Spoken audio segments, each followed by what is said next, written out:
in a big legal victory for India in its war against terror. Tahawwur Rana, an accused in the 2008 Mumbai terror attacks, is being brought to India in a special plane after he exhausted all his legal options in the US. Sources have told NDTV that the plane would need refueling and is expected to touch down tonight or early tomorrow morning. This comes after the US court rejected Tahawwur Rana's petition requesting a stay on his extradition to India. Rana had earlier told the US court that he was suffering from health issues and would not survive long. In fact, that's what his allegation and claim was if he were to be in India. He's also alleged that he would be targeted in India for various different reasons. Rana, remember, is an associate of Pakistani-American terrorist David Coleman Headley, one of the key conspirators of the November 26th attacks in Mumbai that took place in 2008, and which is why this story, this development, how important and significant it is in India's fight against terrorism is the big question. All right, on your screens right now, first up, are the victims one step closer to closure? That's the first question I want to ask our panelists on this show. Second up, when will Hafiz Saeed now be brought to justice? Next up, is this a clear message to the anti-India elements in the US? Remember, there is always a Pannu, there is always several other anti-India elements that also need to now be completely clear as to what India could do. And next up, what's next in terms of Tahawwur Rana from a process point of view, nothing else? India, at the end of the day, does allow all legal process that is possible for any convict or any accused. Dr. Tara Kartha joins me on the broadcast along with Professor Swaran Singh. Dr. Kartha, let me start by asking you, which is that the first question I'm asking on the show, which is that at some level, this will give a sense of closure to the victims, will it not? Well, yes, but it really took a long time, didn't it? I mean, considering that this whole process he started in 2001, that's 23 years down the line. 2008. But nonetheless, at least it's a sign of US cooperation that they have at least delivered this man to you for you to question and get more data on. So that is definitely a sense of, I won't say closure, but well, it's a sense of justice, I guess, to your question. But, in the end, it's about whether we can prevent such things in future. So which means, can you cooperate better with other authorities? I mean, I'll come to that down the show, but that's just to answer your question. No, it is. It is an important aspect of, and also reflective of two things. One, the road to justice, India's fight against terrorism, and also, of course, US-India cooperation when it comes to intel sharing and several other matters. But Professor Singh, comment on the fact that how big a closure this would be for the victims of 26/11.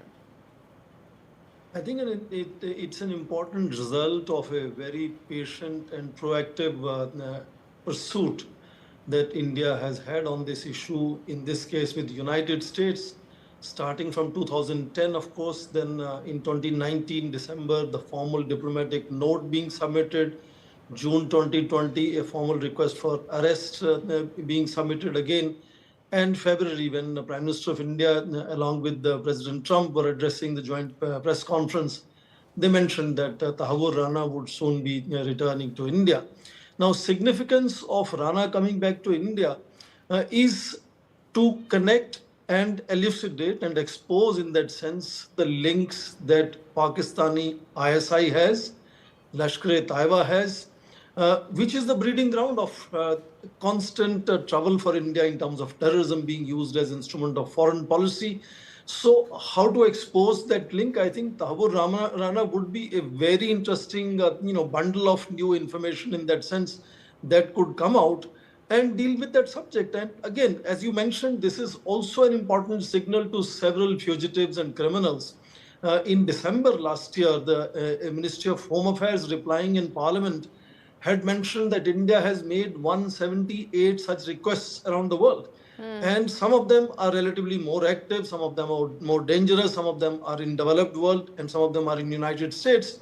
And this would also then send a signal how India's persistent and proactive approach can finally deliver. Indeed. And I think in that sense, it's a message not just for United States, but also all the fugitives that have left India and will be brought to justice. Indeed. And which brings me to ask you, Tara Kartha, about the fact that I was mentioning, which was the closer cooperation between US and India when it comes to intel sharing going on from here. How optimistic are you about that, and how significant will that be? See, this this person and Headley, like I said, were involved in this whole thing from 2001 onwards. And we had no idea that this man was involved at all. In fact, we didn't. The Headley was what shall I say, a source for the Drug Enforcement Agency. So they clearly knew what he was up to. He was an agent for them up to a certain point when he became involved with Lashkar-e-Taiba. So there is, I don't know, it seems a little unreal to me that the US intelligence did not know about what this man was up to. But then, like we said, no intelligence agency ever has the whole picture. And I remember during that entire period, our intel sharing with the US was excellent. We had some very, very good talks with them. And there was this sense that all of us knew that something was coming up, an attack was coming up. But the trouble is, the intelligence was very fragmented. It was fragmented inside the country as well as outside. I mean, the UK had bits of information. Yes. The US had some. We had some. Professor Singh, Professor Singh, weigh in on that since then, how do you see now the picture changing, and how much will that be in terms of a robust mechanism against terrorism for India? I think other than fragmented intelligence that Dr. Kartha just mentioned, it's also important to understand the due process of law. And if you study the extradition treaty between India and United States signed in 1997, there are several legal loopholes that continue to be hurdles in the process like this. For example, in 2010, David Coleman was investigated by NIA in United States, interrogated, but even at that time, Rana was not made available. So there are legal hurdles that one has to patiently, cross over a period of time. And I think that shows that persistent effort on this issue by India has finally resulted in something which I would call a kind of a clincher for India, that he's been brought to India is a very significant source of information and exposing links with Pakistan in that sense. India has had a whole network India has similar extradition treaties with 48 other countries, similar extradition arrangements with additional 12 countries. So it's a very significant step forward, but it's part of a larger network of the things that India has built over decades and initiatives that India is taking in that sense in long-term dealing with a fundamental problem of terrorism, which undermines India's security, and focus on the breeding ground Pakistan. And that makes Rana's arrival here very, very critical for us. Indeed, and I think that is where the focus will be, because the fountainhead of this terrorism is Pakistan. The reason why India-Pakistan relationship has been frozen, because Islamabad has failed to act on terrorism. And I feel after this extradition happens, maybe India will be in a better position to force Pakistan to act on terrorism.